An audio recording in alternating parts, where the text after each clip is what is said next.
Welcome to the Career Coffee Chat podcast.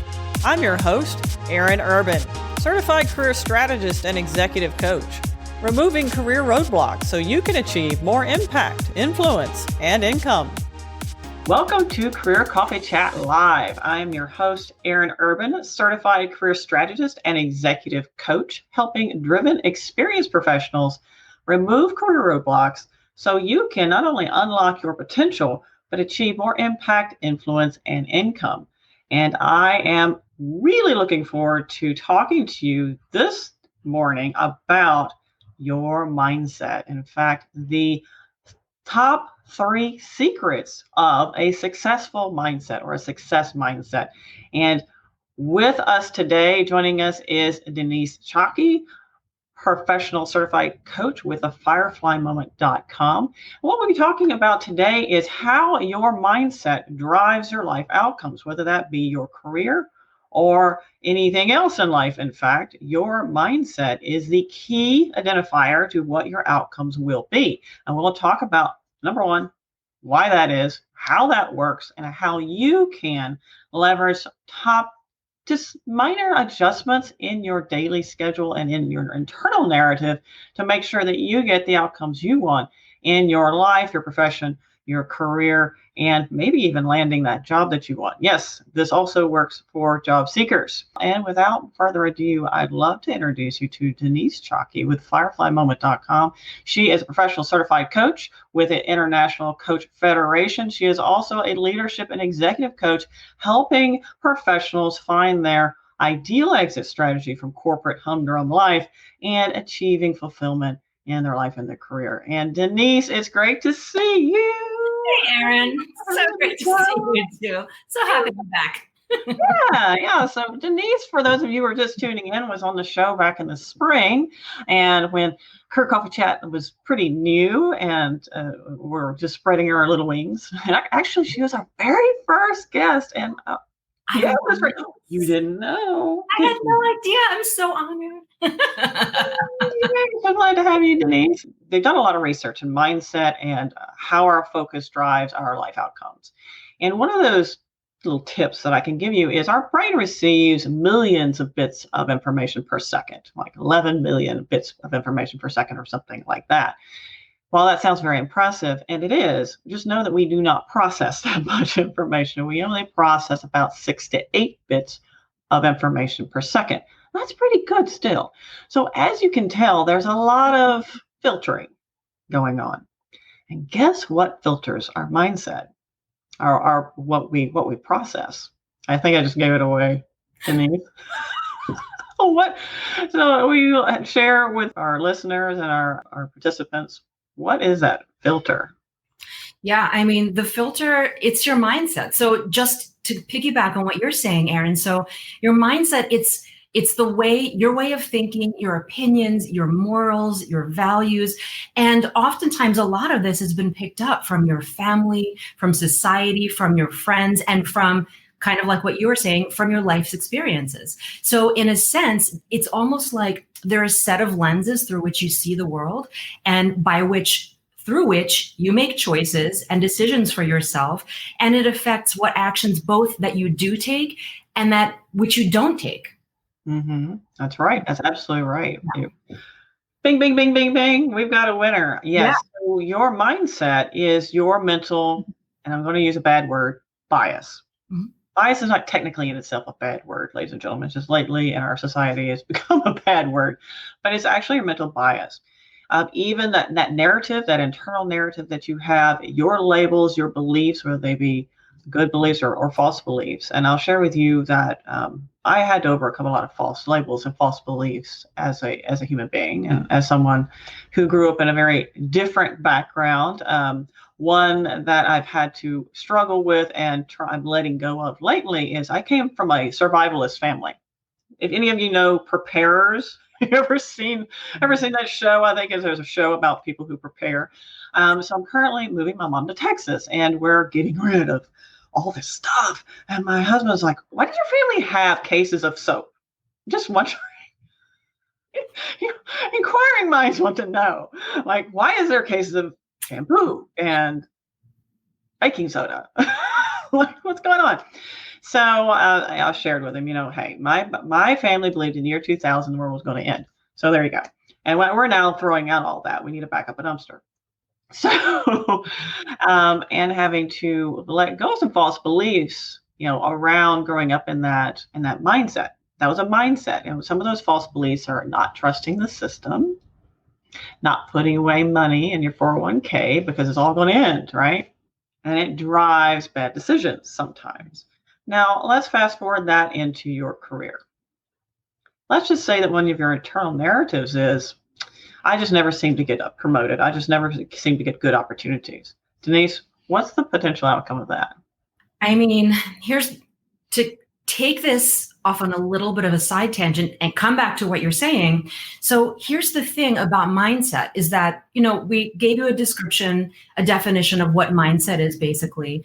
And so when you think about how it is that you end up taking an action, first it starts with a thought or a belief or an idea that you have, which is your mindset, right? So imagine that you have some sort of a thought, like, what was the thought you said, Erin, just now? It was, I'll never get opportunities. I'll, never get that great job or whatever. Yeah. Right? So imagine that you have that thought in your head. I'm never going to get a good job. I never have opportunities. So first, when you have a thought, that thought is going to create some sort of a feeling or an emotion inside of you. So imagine now, if you have that thought, I never get good opportunities, what is it that you're feeling inside of yourself? Are you feeling angry? Do you feel helpless, like you have no choice? You have no agency in your life? Do you feel anxious? Then, based on what that thought is and what that feeling is, you'll take an action based on that. So if you're thinking, I never have opportunities, and you're feeling really pissed off about it, or you're feeling really just stressed, what is the action that you're going to take? Maybe you get really pissed off at your boss. Maybe you get passive aggressive at work because you're so angry. Maybe you just don't speak up in meetings because you're afraid of speaking up because you're in this stressed state, this anxious state. And so the reason why mindset is everything, Erin and I were talking before about how mindset is everything, and you may hear that all the time. It's because, I believe it's because of this cycle. Thoughts create feelings, which create the actions that you take. So to change the actions, you need to adopt a new empowering thought, which will then create a new feeling, which will then create a new action that you take. So just one last piece of that, like imagine if instead of thinking, I never have opportunities, because here's the thing too, there are fear-based thoughts or stressful thoughts, and there's also conscious-based thoughts, which are energizing, right? So a fear-based thought would be something like, I never get opportunities, this sucks, I hate my job. But if you take that and you think of a new thought, which is more of a conscious-based thought, like one that you're intentionally choosing to adopt, one that's more energizing, that fills you up, right?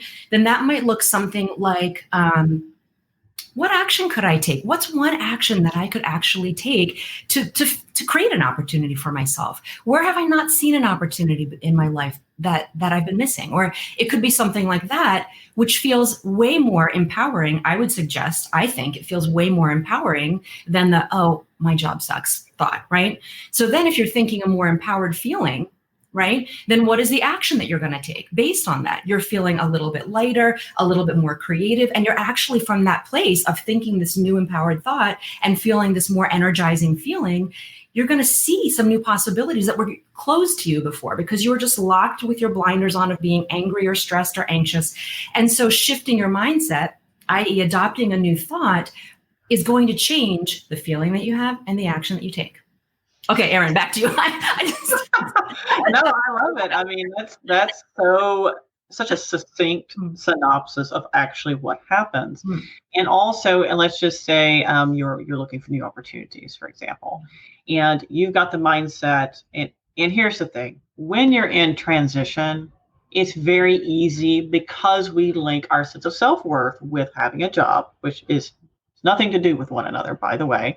But in our culture, we tend to do that. When we are in transition or actively looking for a job because we're separated from our previous role, it is a knock to our self-esteem.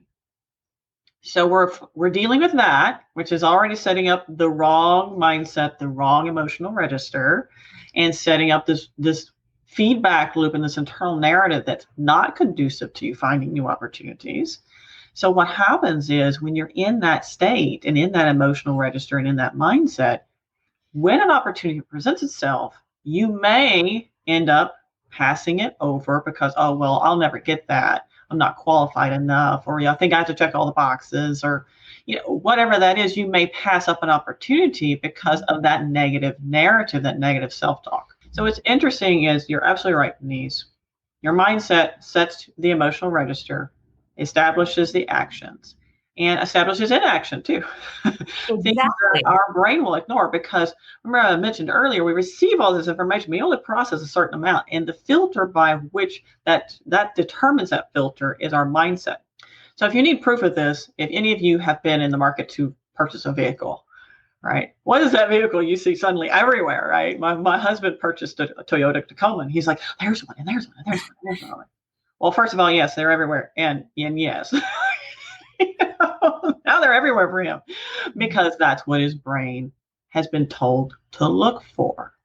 Now, here's the scary thing. Denise, I'd love to hear your thoughts on this. Yeah, sure.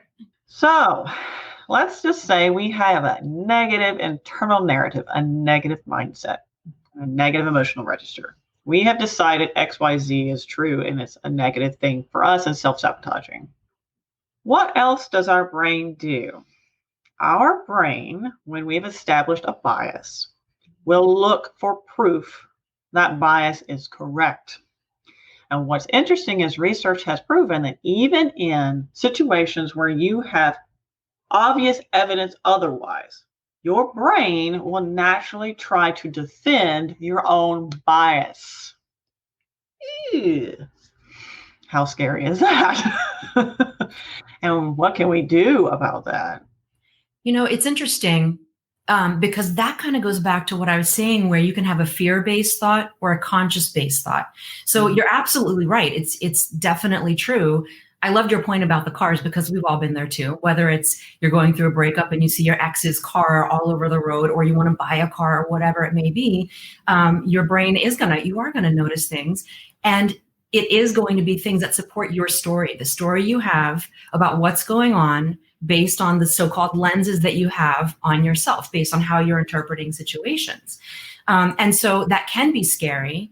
But then if you think about how to make a more conscious-based thought, to change it from the scary to something that is more energizing and empowering for you, you think of what is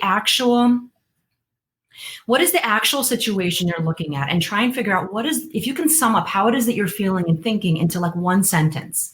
Like maybe it is like, I don't get any opportunities because I'm not skilled enough for what I really want, or I'm really not ready to apply for a new job. My resume is not in order, or whatever it might be. Think of what that core thought is, and then consider what would be, like, consciously, actively choose a new empowering thought that can get you to where you want. Like oftentimes that will be in some form of a question, I think, or it could be like, what could I do to update my resume? Do I need some support with that? Or what kind of new skills might I need to get that job that I want? Or what kind of connection do I have that I'm not utilizing? Oftentimes, if you have this negative thought, you can think of an empowering question, a question that'll start maybe with like what, or how, or why, or it could be maybe even when, just something that's going to get you to think and be curious. Because that's a big part of it too, to get out of those feelings of feeling angry, stressed, anxious, helpless. You want to open up the blind. I know I keep doing this visual because I always think of like the horses that have the blinders on them. This is just what comes to my mind. So it's like, imagine like taking those blinders off. When you can calm down those really turbulent, stressful emotions that you're feeling, that's when you can then suddenly get in touch with your inner wisdom. And it's like your perspective broadens. You're able to see opportunities and options that weren't there before. And so let yourself go there. Let yourself tap into that. Grab onto or create for yourself a new thought. You can do that. You don't have to just go with the unconscious thought that your mind is coming up with based on your lens. Take off those glasses and put on a new set of glasses. Consciously, intentionally choose a new thought. Okay, back to you, Erin. I feel like we're in the show. You're good. No, that's why you're my guest. So you're the talk. No, have you ever heard of the term called turn your ants into pets? No. I love that. Your ants are antagonistic angry thoughts, or aggravating angry thoughts. So your aggravating angry thoughts, which are, ants, you can turn them into pets. So your positive empowering thoughts. And it's a term from social psychology and positive psychology. Turn your ants into pets. And I always laugh when I hear that, but it's catchy and it sticks with you. So when we have one of those ants show up in our thoughts, our thought train, and we have that red flag, and wait a minute, is this serving my goals? Because this is the question that I get my clients to ask. Okay, if you have a thought, a narrative, internal or internal story you're telling yourself, is it serving you? And if it's not, how can you change that narrative so it does? What's your pet? Well, how can you turn that ant into a pet? What's your positive, empowering thought that you can turn it into? Because we all can. And interestingly enough, I was talking to a fellow coach the other day, and she's going through this big coaching certification cycle about how to reframe our negative beliefs, our negative labels. And she said, one of mine was like, life is hard. And so, of course, that's what my brain kept looking for, is proof that life was hard. And you can imagine how stressful that is. And what's interesting, to Denise's point, is that your emotional register and your mindset is like this cycle. Yeah. And you have to break it. It's so interesting, because what's coming up for me is, if someone were to say my life is hard, and that's the thought that they have, I would recommend coming up with maybe 5 other alternative ways that you can see that. Maybe life is challenging. Life is teaching me a lot of lessons. I'm becoming a lot better with dealing with stressful situations at work. Or, just let yourself kind of brainstorm and come up with other alternative thoughts and options for that. And there was something else that I was going to say based on what you were saying, and I've lost the thread now, because then I got stuck on that last piece. Ants and the pets. The ants and the pets. Well, another thing while you're thinking about that is, be careful about the words you choose, because you're listening. And whatever narrative you express cements even more in your brain. So take, for example, in goal setting, when I was going through my certification class with E. Cornell in leadership psychology, one of our first courses was about goal setting. And I'm thinking, you're going, okay, here's arrogant me. I'm a project manager. What are you going to tell me about goal setting? And of course, I learned a lot, because it's from a psychological standpoint around goal setting. And one of those things is, when you set a goal, if you articulate it, even just to yourself, you're much more likely to achieve it. Yeah. Who knew? So be careful what you articulate, and even what you say in here, and be careful what words you choose. Yeah. Choose is statements. This is what we do all the time. Yeah. When we're stressed and anxious, we're like, it will be better. It will be better. Everything will be okay. Everything will be okay. Okay. The problem with that statement is, will be. Yeah. Sometime in the future. Yeah. Or defined when, to our brain or to ourselves or to anybody else. So it continues being out there somewhere. We need to bring it here and use is statements. Everything is okay. Yeah, putting it in the present tense. Put it in the present tense. Make it now. Because another thing about mindset and the stories we tell ourselves and our biases, mental mindset, is whatever that narrative is, it's like a script that's in your brain, and it creates synapse alignment and neural networks. Yeah. That create the feeling, chemical release, and perpetuate that loop thinking in your brain. So actually, there's neurons that fire together, wire together. So we have to be careful which neurons fire and wire together, and also know the opposite is true. So if you are no longer thinking that way or having that certain routine or habit, you can break that neural network and have new neurons thanks to neuroplasticity. Totally. So I know we act on a bit. Yeah, no, and that goes to, the more you, if anyone is, if you're familiar, viewers, watchers, listeners, to neural pathways, that's what it is. It's like imagine that there's a path in the woods, and you keep walking down that same path over and over and over again. Well, the grass isn't really going to have a chance to grow there.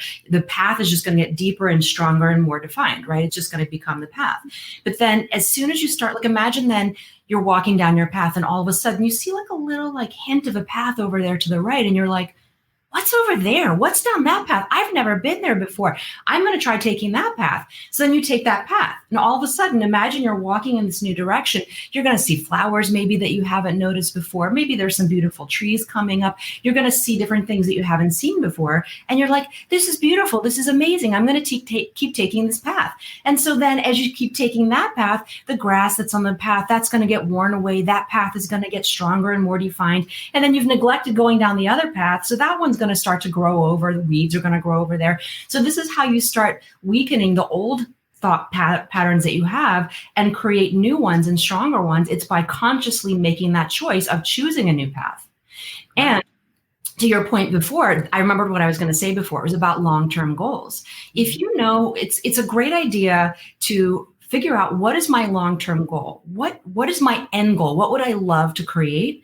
And then oftentimes I suggest, as you're making decisions for yourself, because also this is all about making conscious and intentional choices connected to who you are, what you want, what success looks like for you, right? Mm-hmm. So you get to choose what kind of a thought you have, and then think about, if I take this action step, right? You have a thought, a feeling, you take an action. Will this action take me closer to or farther from the long-term goal that I set for myself? Okay. And I think that's a really great way of staying focused. I mean, today, let's face it, we're all so busy. We have so much stuff going on, even during the pandemic. Like, there's so many things we need to take care of. We just don't have enough time or energy for that. So it's really important to prioritize. So know what your long-term goal is. I'd love for everybody to walk away with this, with knowing what their long-term goal is. Maybe it's to find a new job. Maybe it's just to create a stronger motivation for yourself in your current job, whatever it might be. And then think about, as you're making choices, is this choice going to take me closer to my long-term goal or farther from it? And by doing this, just this simple question can take so much mental energy. Oh, I don't know, but if I do this, then X, Y, and Z. If I do that, then X, Y, and Z. But you can really just boil it down to this one question. I feel like it helps so much. Mm-hmm. Yes, that does. It helps simplify it. And when I was taking that course, I also talked about leveraging simplicity and create pre-programmed habits to help ourselves achieve goals. Mm-hmm. Take, for example, if we create like morning routine mantras or something like that. And a lot of people are like, oh, that's just fluff. And I would have to argue that I was in that camp too, and it's not fluff. It actually, what you tell yourself is a belief structure you're creating. Yeah. And you have to tell yourself whatever it is you want to create in the right emotional register. So if you say, yeah, that's the key. So if you say, oh, I'm so thankful for the success I have, and you feel stressed when you say that, your brain is going to be looking for situations where you're successful and stressed. 100%. And I was going to say, to that point, if there's a lot of people who they do affirmations or they set mantras, but to your point exactly, Erin, I think it's one thing if you're just saying it and thinking some sort of a miracle is going to happen, versus if you really believe it, if it's something that you really let yourself feel into what that would feel like. This is how you can start getting into it. Like, what was the example that you just gave? Do you remember? Oh, shoot. I was going to go off on that, but like, let's just say, oh geez, I'm blanking up. Like, I am successful, as opposed to I am successful. And then you feel really stressed while you say that. And then guess what? You'll be successful and stressed. Yeah. So to go back to what I was saying before with the creation cycle, it's like, think of that. Like, I am successful. And then feel what that would feel like if you are successful right now. What does that feel like to be successful?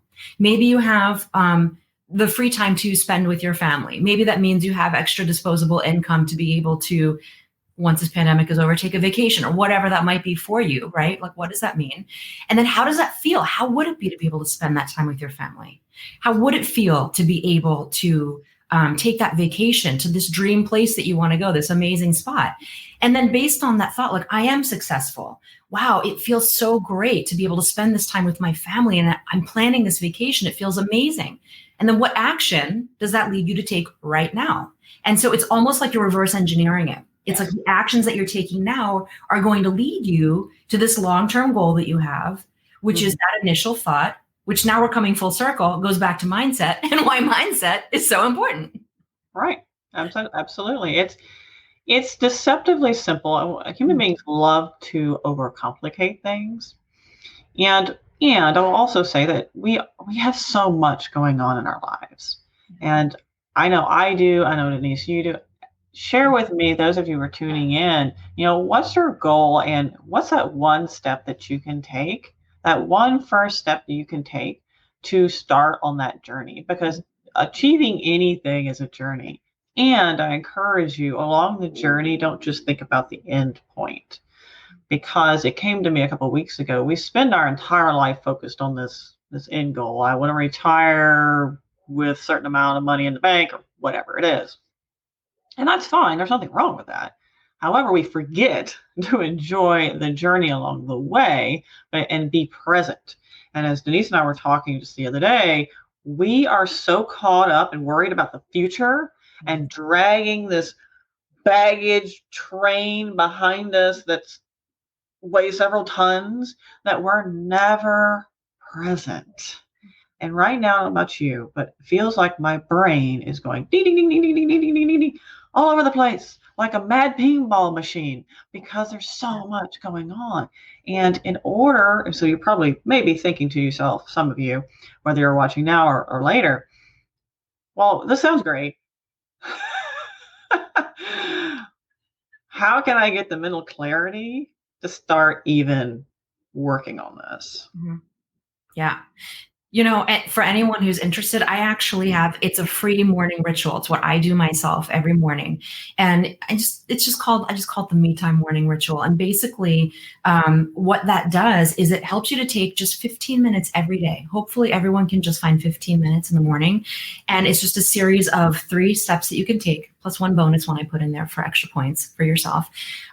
That's really just, it involves a little bit of meditation, a little bit of writing, a little bit of journaling, and a little bit of looking to what's going right in your life as opposed to what's going wrong in your life. Because oftentimes it's so easy to put our focus on what's going wrong and what you need to do to fix it. And so the hope of this, the goal of this is to just take that little bit of time to be able to reconnect to yourself and get to know yourself again, who you really are, what you think, what you believe, what's important to you. And then from that point, kind of like we were saying, that helps you shift your mindset and then helps you to change the outcome, because you're starting to make choices for yourself, which are based on what you really want, what your long-term goal is, what you would love for your career to look like, where you'd love to be. And then and going back to what you were just saying a second ago too, Erin, oftentimes we're so focused on getting to the end goal, but the thing is, you get there one step at a time, and it can feel so overwhelming to think about making a huge change. But if you just think about what is the very next step I have to take, just the next step. And then at that point, you might even pivot, because you might, kind of like when you take that step on the new path, you might see new things, learn new things, meet new people, and that might change your end goal. And so again, it's going back to that place of being open and curious and allowing yourself to just be open to the information that's coming in. And instead of I know I'm going all over the place here and I'm saying so many things, but I'm thinking of this expression that I heard once where it's like closed fist. Nothing comes in, nothing goes out. So if you're so focused on exactly staying on your path and doing the things you need to do, you're not allowing for new inspiration to come in and new connections and new ideas and new possibilities. And then of course you're going to stay stuck. But when you're letting those thoughts and feelings and energy and everything move, it just creates movement all around. And that's where you want to be. If you're feeling stuck, you need to create movement. Right. And let go of that which does not serve you. That's really important. Mm-hmm. Understanding, okay, is this serving me or not? And can I let it go? Because we hold on to a lot of worry and concern about things we cannot control. Yeah. I see it all the time. If any of you are on social media at all whatsoever, you see it in other people as well. That they focus on things they can't control. Now that doesn't mean you don't care about it, but also you can choose where you put your energy. Because wherever you put your energy is where your mindset will be focused on, where you'll start writing those scripts around that. So be careful where you put your energy and what can you let go. And if you have time, and I personally take 3 brain breaks a day. Now, Denise, you mentioned a 15-minute morning ritual. And by the way, the link to that is in the event description. So please do check that out. It's really useful. I take 3 brain breaks a day. I take one in the morning. About mid-morning, about 10 o'clock, I go out on the porch, maybe I take my energy bar, and I just don't think about anything. Yeah. Nothing. I press pause because, well, for several reasons. One is to make sure that my mindset's clear and on the right path. I have the right emotional register. Am I in the right mental place to perform at my highest level right now? Also, what can I let go of? What am I starting to get the tense shoulders about? And what can I let go of? What can I breathe out and just let it go? Like fall leaves, just let them go. Let them fall into the wind. Just let it go. What can I let go of? And also from a research perspective, they found out that if you press pause and try not to think, that's one reason why yogis talk about the power of meditation and mindfulness and all this. There's a good reason and scientific reason behind that, because when you allow the brain to not think, no structured processing, you're releasing your task positive network, you're releasing that and giving it a break, which is important because you really shouldn't lean on that task positive network in your brain for more than about 2.5 hours at a time. Any more than that, and you will start to experience a low grade burnout. Your productivity will start to decline. So you need those breaks. If you feel like doodling or daydreaming, that's fine, but no structured thinking, right? Habitual action movements are great, like washing dishes or doing the laundry or raking leaves. My husband goes and rakes leaves at lunch. I'm like, we have a leaf blower, right? But it's just his way of resetting. It's a mindless activity, and it's really important. So do that about 3 times a day, and you will find that you suddenly become more productive.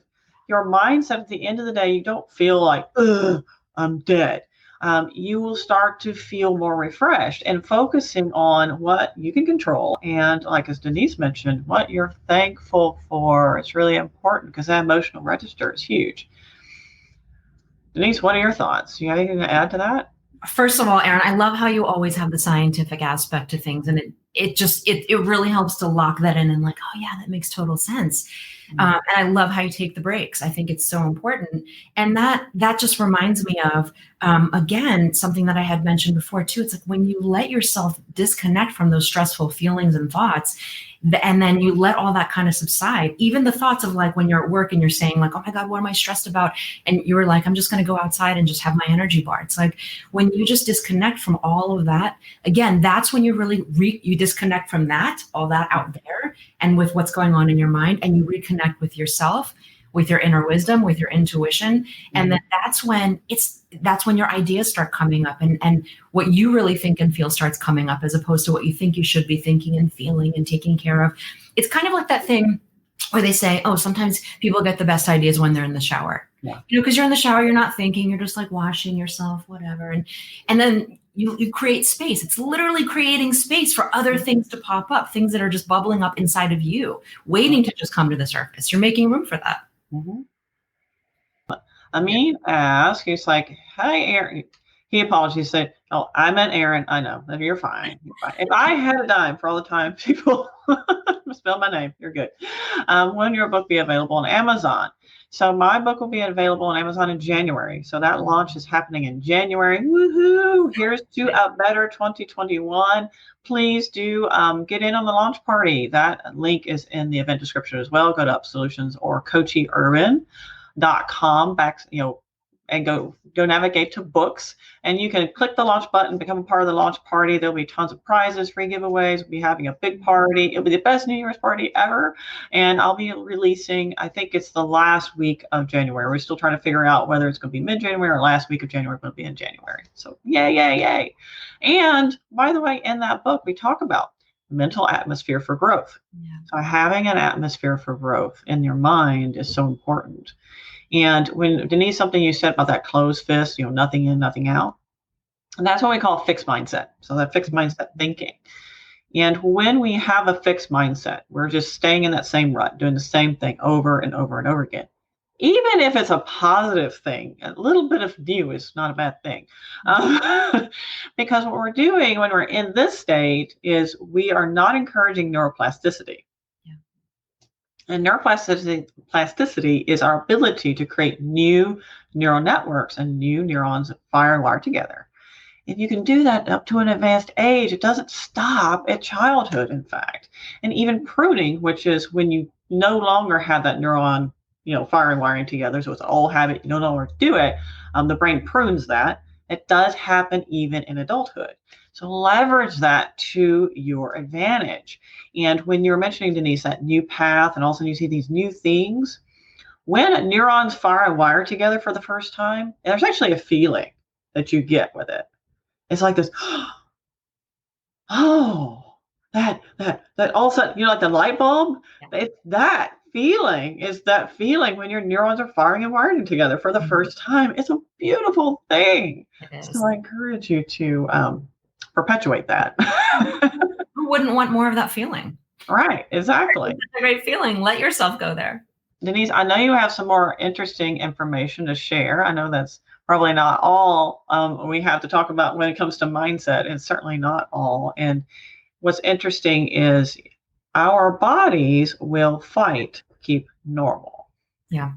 So what does that mean? Well, when you have a habit, it could be anything from eating the wrong foods to thinking the wrong way, or some of and type it in the chat if you know what I'm talking about. We have those people in our lives that when they call us or send us an email, our feelings like, oh God. All they do is complain all the time. It's just like this verbal vomit. Yeah. Yeah. And when we think to ourselves, probably like, why don't they see like how bad that is? Or those people that just keep experiencing the same thing over and over and over again. They can't ever seem to get past it. And we're like, oh my gosh, what's going on with these people? Well, we have to keep in mind that any emotion is a chemical. So basically we're a big bag of chemicals walking around. So any emotion is a chemical, and that chemical is released in our body. It's the emotion that we feel. And your body will become used to a certain mix of chemicals, good or bad. So yes, you can be addicted to stress. Yeah. You can be addicted to anxiety. And actually, for the most part, I think I'm out of it now, but it took some really intentional work. I was waking up anxious every morning. And I don't even use an alarm clock, but every morning I would wake up anxious. It'd be like that gut churning feeling. And I would just wake up and it's just gut just hit me. And I'm like, oh, what is wrong with me? First I thought it was my stomach. Yeah. But it was actually anxiety. So I had to do a lot of focused work every morning and be intentional about letting that go, focusing on my mindset. So even before I got out of bed, Denise, I was doing your mindset ritual. I love it. I didn't get out of bed yet. And it took a while. It took about 2 months, about 60 days, but that's about 66 days, about how long it takes to break or break a habit. And since then I've been better, which is good. Where was I going with that? So I think you're talking about anxiety and stress and how kind of like we've been talking to it. Yeah. And we've been saying this whole time, Erin, oftentimes there's the difference between letting, having your a custom set of lenses on and then choosing to make a different choice and being conscious about it. So I see that a lot of times where a lot of the work that I do with people, it's based on these 7 different levels of energy or consciousness. And the lower levels are really catabolic, which means they're really stressful, they're heavy, they're restricting. And they are the feelings that you have with it are anxiety, or that feeling of like you have no agency over your life, or stress, or it could be anger. And the thing is, especially when you're in those lower levels, it's like, imagine that you're stuck in feeling like you're helpless, right? And that level, the very bottom level of this work, it's called the victim. It's just the name of that level to describe what that feeling, that thought is that you have when you're in this level 1 energy. Not to get too deep into that, but the point is that oftentimes when you're feeling like you're kind of helpless and you can't make a change, oftentimes it's like you want people to help you out, or you're looking for that, you'd like that. And so I find people, it's very, very easy to get stuck in this place. And by the way, we've all been there. We all pop into there now and then. But if that's kind of like your MO and you're used to operating in that place, it can be very, very hard to switch out of there, because kind of like what you're saying, where you get addicted to those feelings, it's like you become really accustomed to having people taking care of you and giving things to you. And so it's very disempowering. It's like then you keep yourself stuck in this place. And you don't even have you don't even really know or even think that you're able to make a different choice for yourself. Right. And so to that point, actually, the opposite of that, the way that I find to pop out of that really stressful, anxious place.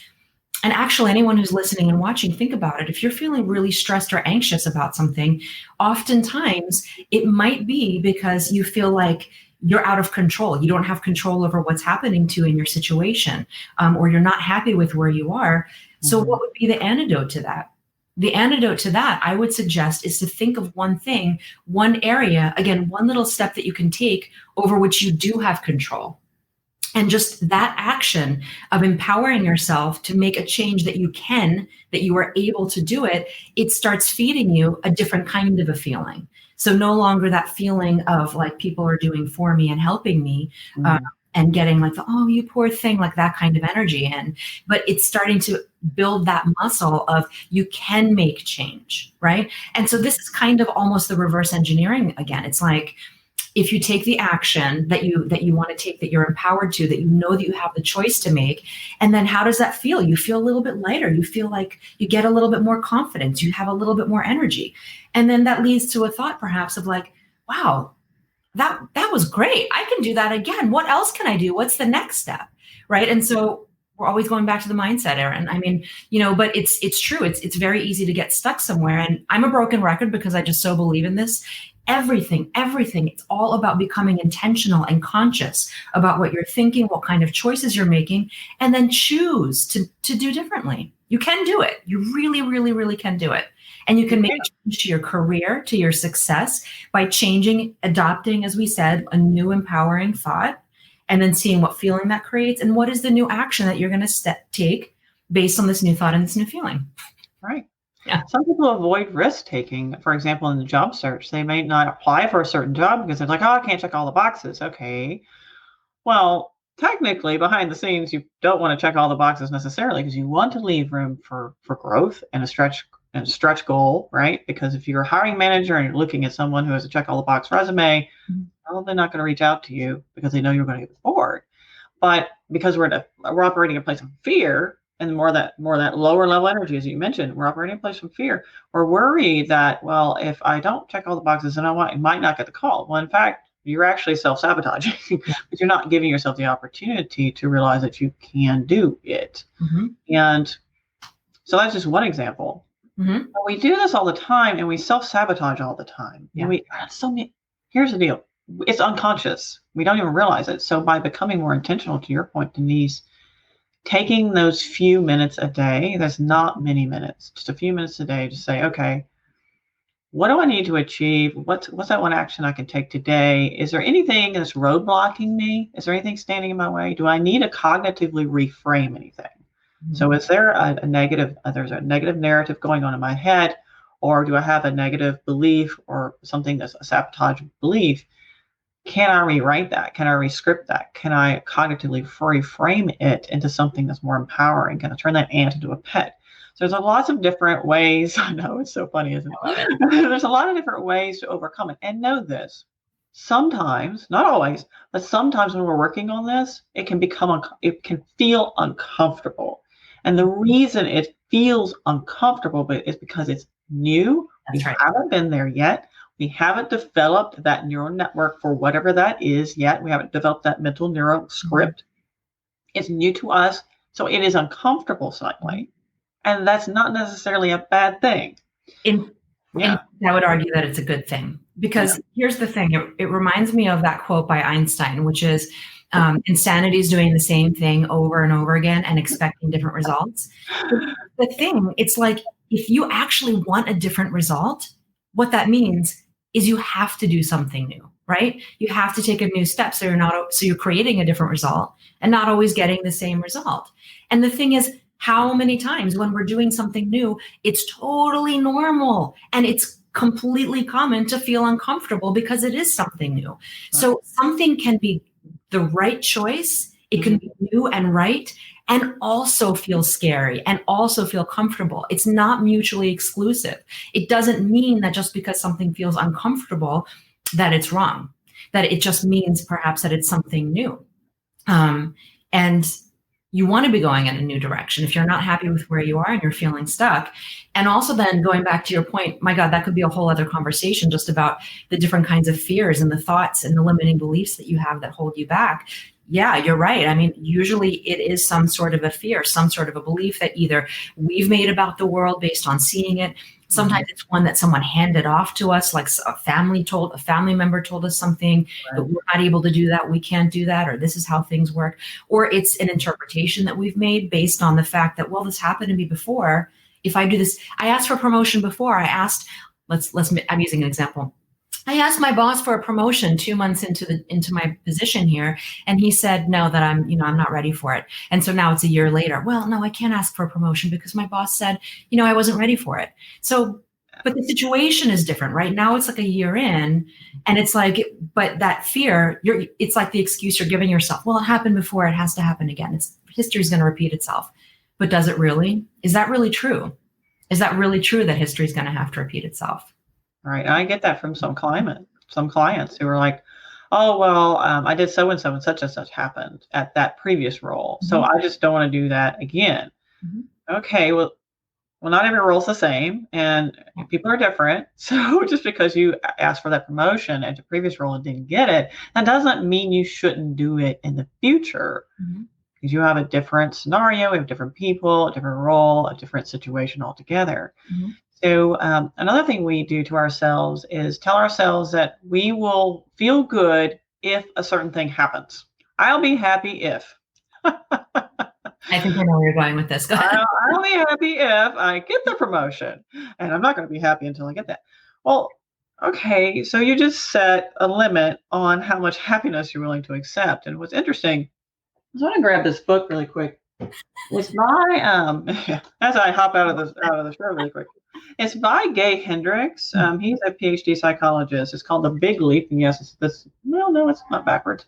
It's called The Big Leap, and it's a really good book. It's very interesting because his premise is we all have a upper limit problem. He says, so a ULP, upper limit problem. And it's like this limit we put on ourselves, how much success, happiness, prosperity we will accept. And when we hit that limit, we self-sabotage. And I was like, this is interesting. So I tested it. It's true. It happens. And it happens to me. It happens to people's relationships when they start getting along too well. And all of a sudden, something little finicky thing, and they'll just latch on that and everything blows up. We self-sabotage all the time. So is there something you're putting a limit on? Are you limiting how much happiness, success, and prosperity you're putting in your life? Now, that's mindset times 2 or mindset 5.0. But just start thinking about that. And I'd love to leave you guys with something from another book. And then we'll start just wrapping up the show. So if you have any other questions, thoughts for Denise, questions about how you can achieve your career goals, if there's something standing in your way that you want to remove or rewrite or turn that ant into a pet, let us know what that might be, whether that be now during the live show or whether you're watching the replay later. We'd love to hear from you.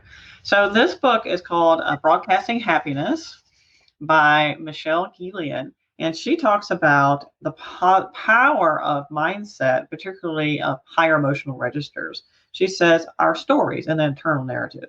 Our stories are predictive not only of our happiness, but also of our business, educational, and health outcomes, including engagement, intelligence, energy, and profitability. She says new research from the field of positive psychology and neuroscience shows that small shifts in the way we communicate internally, so that internal narrative, and with others can create big ripple effects across business outcomes, including 31% higher productivity, 25% greater performance ratings, and 37% higher sales, and also 23% lower levels of stress. I cannot say enough about this. The more I do research, I know, Denise, the more you do research and work with your clients, the number one roadblock between where we are today and where we want to go starts here, right here. 1,000,000%. Yeah, I totally agree. Yeah. And oftentimes the blocks are tied to old things that happened to us a long time ago. And so it's normal that, if let's say you experience something, maybe when you're a kid and it was something uncomfortable, and it's normal for this fear to come up to try and prevent you from experiencing that same thing again. Mm-hmm. But kind of to your point, what you had said before, Erin, too, it's like, think about if you can remember what that original moment was, that original incident was that created this fear. First, identify what the fear is that's keeping you stuck. And then think back to like, when was the first time I experienced this? What was going on? And then it's a matter of recognizing, it's like, well, how long ago was that? How many years ago was that? And what's different now? What have I learned? How have I grown since then? And then you can recognize that, oh my gosh, I'm a totally different person. And that fear, sometimes it may be a rational fear, but a lot of times it's going to be irrational. It's like an overprotective mother that's trying to protect her young child from taking any risks, trying to keep her safe, right? Mm-hmm. It's like this fear is trying to keep you safe and keep you from taking the risks. But sometimes you just have to be like, listen, I've got this. Actually, I'm an adult now. I can handle the situation. I appreciate the alarm bells, but you don't have to listen to it. That fear can just be a part of yourself. A lot of times I'll say, even like, imagine for women out there, you're wearing a purse, right, on your shoulder. When you're wearing a purse, and if you look at yourself in the mirror, it looks like that purse is a part of you. It's on your body, right? But you can choose to take that purse off. You can choose to do that. And you can still have that fear there and just say, listen, you know what? Actually, I've got this. And you just act in spite of it. And again, like everything, I think it's a matter of seeing it first. It's always just, right. You have to, what is that expression? You have to see it to heal it or something. Right. Yeah. And do it scared. Sometimes you don't have to overcome fear. It's not necessarily about overcoming fear. That's a lot what holds some people back when they talk about making mindset or making positive change in their life, because fear is holding them back. They want to overcome it before they do something, take that first actionable step. And in reality, we just need to do it scared sometimes. It's not about necessarily overcoming it. It's about doing in spite of and recognizing, allowing our brains to recognize, particular limbic system, that's not a fear that's valid. There's no foundation for that. So it can rewrite that script and fire and wire new neurons. So I'd love to have any of you reach out to us after the show. If you have any questions, feel free to email any of us. Denise has her free giveaway about her mindset ritual in the morning. That's in the event description. Of course, you welcome to check out the Career Coffee Chat podcast and my book launch. Be sure that you go follow that event link there. Go to upsolutions.net or coachyurban.com books and sign up to be a part of the launch party. It'll be great coming in January. So let me know how we can help you moving forward. What types of topics you struggle with? What type of mindset challenges do you struggle with? And we'll be happy to help you. And Denise, as always, it's been a great pleasure having you on the show. Oh, thank you so much. Yeah, it's always a pleasure, Erin. Love chatting with you. Yeah. So until next time, this is all for now. And this is the Career Coffee Chat Show, coachyurban.com, Coachy Urban, Denise Csaky. Please check us out. You can see Denise at thefireflymoment.com. And that is in the event description as well. Have a great day, all of you. Take care of yourselves. And remember, it's all about that story you tell yourself. So be careful what you say to you. You're listening.